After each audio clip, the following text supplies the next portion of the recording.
Baruch atah Adonai Eloheinu melech haolam asher kidshanu b'mitzvotav v'tzivanu liheot or lagoyim v'natan lanu et Yesua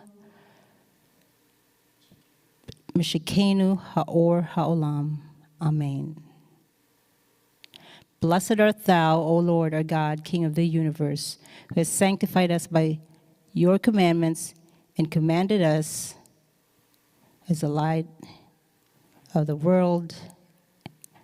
Amen.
Baruch et Adonai Hamvarach.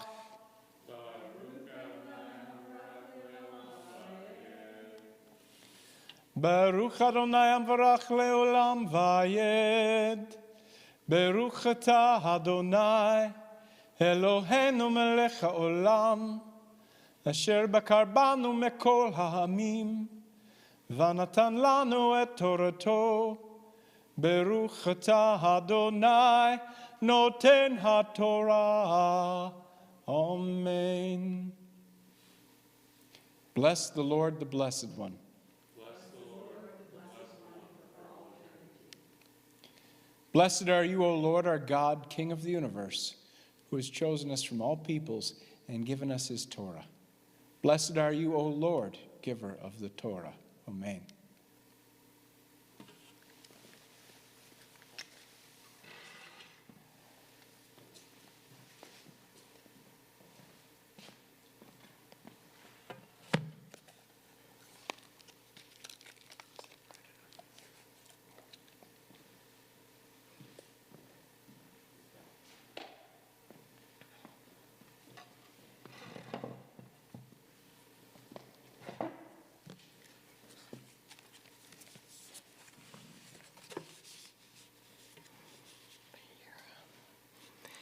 I'll be reading Parsha 14, the era, starting at Exodus 6:2 through 9:35. God spoke to Moshe. He said to him, I am Adonai. I appeared to Abraham, Yitzhak, and Yaakov as El Shaddai, although I did not make myself known to them by my name, Yud, He, Vav, He. Also with them I established my covenant to give them the land of Canaan, the land where they wandered about and lived as foreigners. Moreover, I have heard the groaning of the people of Israel, whom the Egyptians are keeping in slavery, and I have remembered my covenant.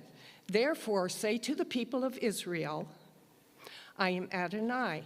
I will free you from the forced labor of the Egyptians, rescue you from their oppression, and redeem you with an outstretched arm and with great judgments. I will take you as my people, and I will be your God. Then you will know that I am Adonai, your God, who freed you from the forced labor of the Egyptians. I will bring you into the land which I swore to give to Abraham, Yitzhak, and Yaakov. I will give it to you as your inheritance. I am Adonai. Moshe said this to the people of Israel, but they wouldn't listen to him because they were so discouraged and their slavery was so cruel. Adonai said to Moshe, go in and tell Pharaoh, king of Egypt, to let the people of Israel leave his land. Moshe said to Adonai, look, the people of Israel haven't listened to me, so how will Pharaoh listen to me, poor speaker that I am? But Adonai spoke to Moshe and Aharon and gave them orders concerning both the people of Israel and Pharaoh, king of Egypt, to bring the people of Israel out of the land of Egypt. These were the heads of the families. The sons of Reuben, the firstborn of Israel, were Hanuk, Palu, Hetzron, and Carmi. These were the families of Reuben. The sons of Shimon were Umiel, Yamin, Ohad, Yakin, Zokar, and Shaul, the son of a Canaanite woman. These were the families of Shimon. These are the names of the sons of Levi, with their descendants: Gershon, Kahat, Merari. Levi lived to be 137 years old. The sons of Gershon were Livni and Shimni, with their families. The sons of Kahat were Amram, Yitzhar, Hebron, and Uziel. Kahat lived to be 133 years old. The sons of Merari were Machli and Mushi. These were the families of Levi with their descendants. Amram married Yocheved, his father's sister, and she bore him Aharon and Moshe. Amram lived to be 137 years old. The sons of Yitzhar were Karash, Nepheg, and Zikri. The sons of Uziel were Mishael, Elizaphan, and Sitri. Aharon married Elisheva, daughter of Aminadab, and sister of Nachshon, and she bore him Nadab, Avihu, and Eleazar, and Itamar. The sons of Karach were Asir, Elikanan, and Avi Asaph. These were the Karachi families. Eliphan, the son of Aharon, married one of the daughters of Petuel, and she bore him Pinchas. These were the heads of the families of Levi, family by family. These are the Aharon and Moshe, to whom Adonai said, "Bring the people of Israel out of the land of Egypt, division by division," and who told Pharaoh, king of Egypt, to let the people of Israel leave Egypt. These are the same Moshe and Aharon. On the day when Adonai spoke to Moshe in the land of Egypt, he said, "I am Adonai. Tell Pharaoh, king of Egypt, everything I say to you." Moshe answered Adonai, "Look, I'm such a poor speaker that Pharaoh won't listen to me." But Adonai said to Moshe, "I have put you in place of God to Pharaoh, and Aharon, your brother, will be your prophet. You are to say everything I order you, and Aharon, your brother, is to speak to Pharaoh and tell him to let the people of Israel leave his land. But I will make him hard-hearted, even though I will increase my signs and wonders in the land of Egypt. Pharaoh will not listen to you. Then I will lay my hand on Egypt and bring my armies, my people, the sons of Israel, out of the land of Egypt with great acts of judgment.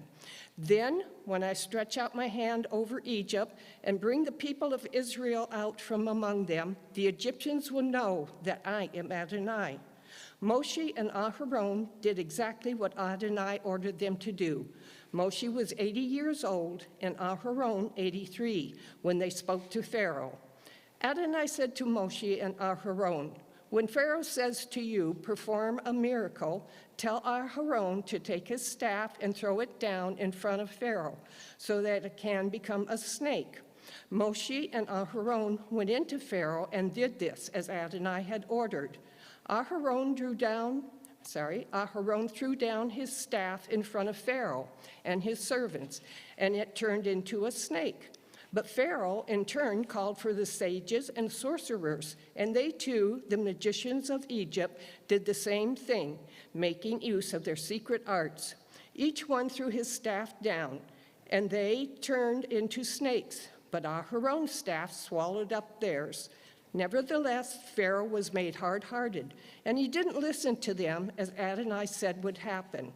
Adonai said to Moshe, "Pharaoh is stubborn. He refuses to let the people go. So to Pharaoh in the morning, when he goes out to the water, stand on the riverbank to confront him.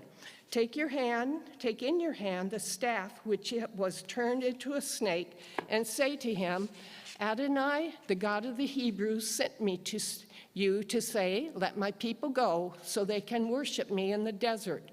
But until now you haven't listened. So Adonai says, this will let you know that I am Adonai.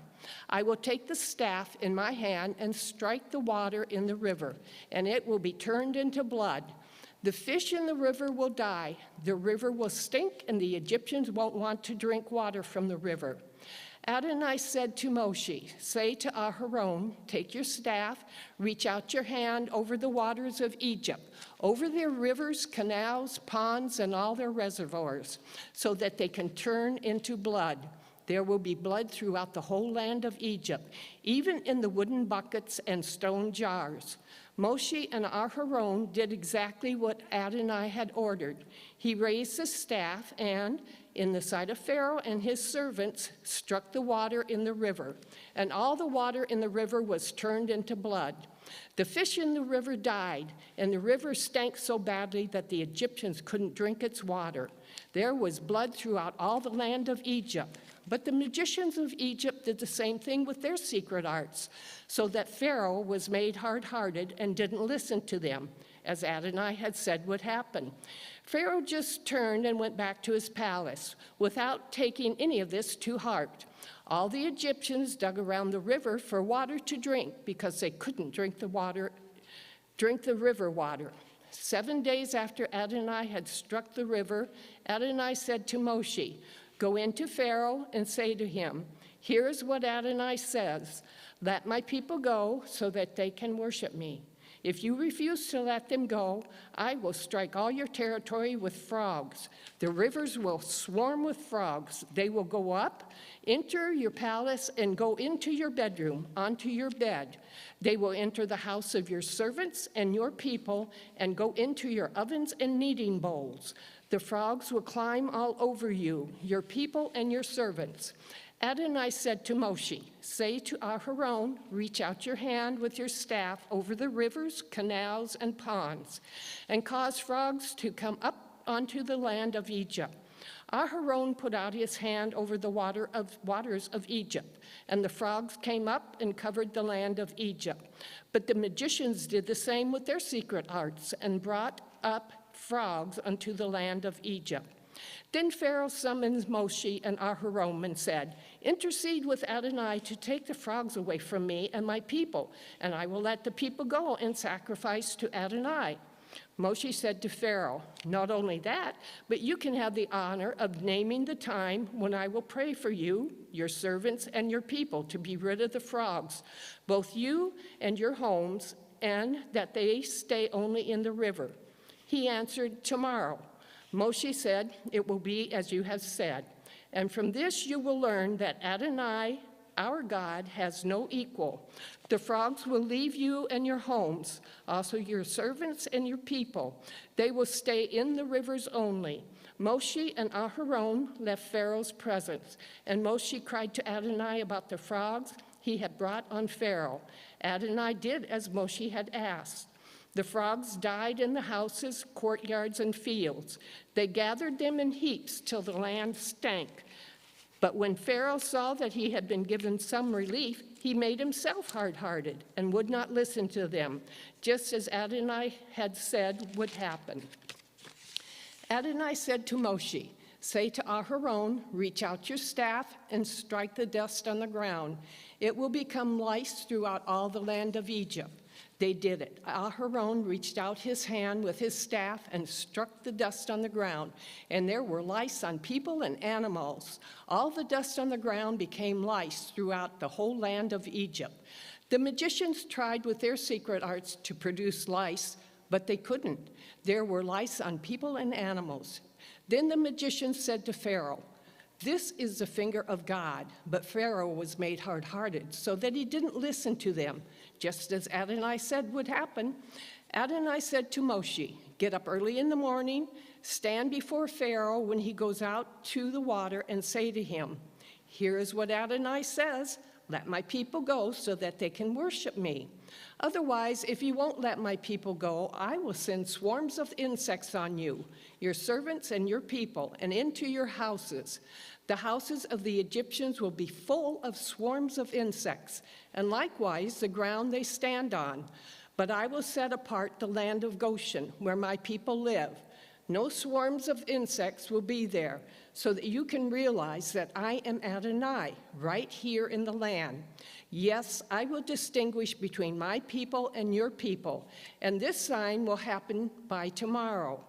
Adonai did it. Terrible swarms of insects went into Pharaoh's palace and into all his servants' houses.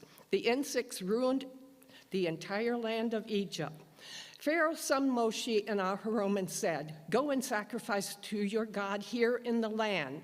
But Moshe replied, "It would be inappropriate for us to do that, because the animals we sacrifice to Adonai our God is an abomination to the Egyptians. Won't the Egyptians stone us to death if before their very eyes we sacrifice what they consider an abomination? No, we will go 3 days' journey into the desert and sacrifice to Adonai our God, as he has ordered us to do." Pharaoh said, "I will let you go so that you can sacrifice to Adonai your God in the desert. Only you are not to go very far away. Intercede on my behalf."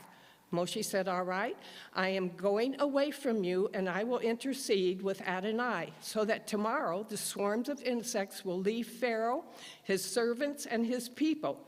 Just make sure that Pharaoh stops playing games with the people by preventing them from going and sacrificing to Adonai." Moshe left Pharaoh and interceded with Adonai. And Adonai did what Moshe had asked. He removed the swarms of insects from Pharaoh, his servants, and his people. Not one remained. But this time, too, Pharaoh made himself stubborn and didn't let the people go. Then Adonai said to Moshe, "Go to Pharaoh and tell him, 'Here is what Adonai, the God of the Hebrews, says. Let my people go so that they can worship me.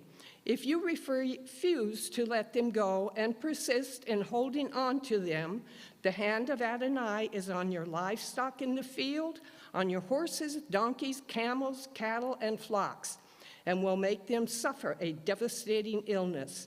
But Adonai will distinguish between Egypt and Israel's livestock. Nothing belonging to the people of Israel will die." Adonai determined the exact time by saying, "Tomorrow." Adonai will do this in the land.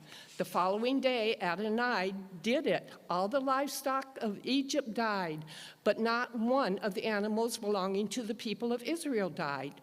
Pharaoh investigated and found that not even one of the animals of the people of Israel had died. Nevertheless, Pharaoh's heart remained stubborn, and he didn't let the people go. Adonai said to Moshe and Aharon, "Take handfuls of ashes from a kiln, and let Moshe throw them in the air before Pharaoh's eyes. They will turn into fine dust over all the land of Egypt and become infected sores on men and animals throughout Egypt." So they took ashes from a kiln, stood in front of Pharaoh, and threw them in the air, and they became infected sores on men and animals. The magicians couldn't even stand in Moshe's presence because of the sores, which were on them as well as on the Egyptians. But Adonai made Pharaoh hard-hearted so that he didn't listen to them, just as Adonai had said to Moshe. Adonai said to Moshe, "Get up early in the morning, stand before Pharaoh, and say to him, 'Here's what Adonai says. Let my people go so that they can come worship me. For this time I will inflict my plagues on you, yourself, and your officials and your people, so that you will realize that I am without equal in all the earth.' By now I could have stretched out my hand and struck you and your people with such severe plagues that you would have been wiped off the face of the earth. But it is for this reason that I have kept you alive, to show you my power, and so that my name may resound throughout the whole earth. Since you are still setting yourself up against my people and not letting them go, tomorrow about this time I will cause a hailstorm so heavy that Egypt has nothing like it from the day it was founded until now. Therefore, send and hurry to bring indoors all your livestock and everything else you have in the field. For hail will fall on every human being and animal left in the field that hasn't been brought home, and they will die.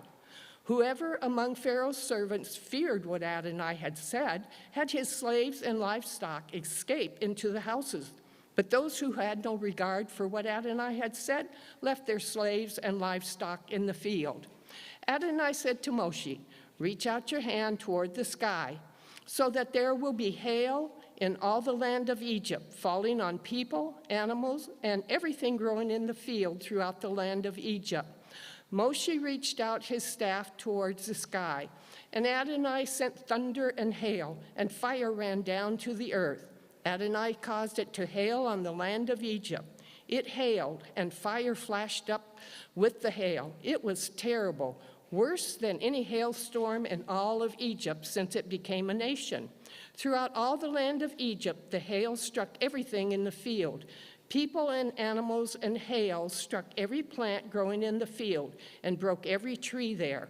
But in the land of Goshen, where the people of Israel were, there was no hail. Pharaoh summons Moshe and Aharon and said to them, "This time I have sinned. Adonai is in the right. I and my people are in the wrong. Intercede with Adonai. We can't take any more of this terrible thunder and hail, and I will let you go. You will stay no longer." Moshe said to him, "As soon as I have gone out of the city, I will spread out my hands to Adonai. The thunder will end, and there won't be any more hail, so that you can know that the earth belongs to Adonai. But you and your servants, I know you still won't fear Adonai God." The flax and the barley were ruined, because the barley was ripe and the flax in bud. But the wheat and buckwheat were not ruined, because they come up later. Moshe went out of the city away from Pharaoh and spread out his hands to Adonai. The thunder and hail ended, and the rain stopped pouring down on the earth. When Pharaoh saw that the rain, hail, and thunder had ended, he sinned still more by making himself hard-hearted, he and his servants. Pharaoh was made hard-hearted, and he didn't let the people of Israel go, just as Adonai had said through Moshe.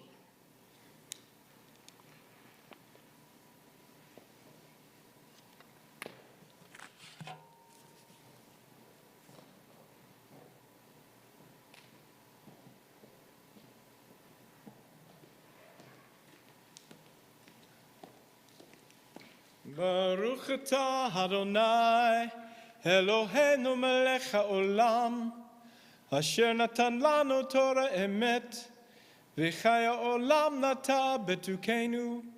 Baruch atah Adonai, noten haTorah. Amen. Blessed are you, O Lord, our God, King of the universe, who has given us a Torah of truth and has planted eternal life in our midst. Blessed are you, O Lord, giver of the Torah. Amen.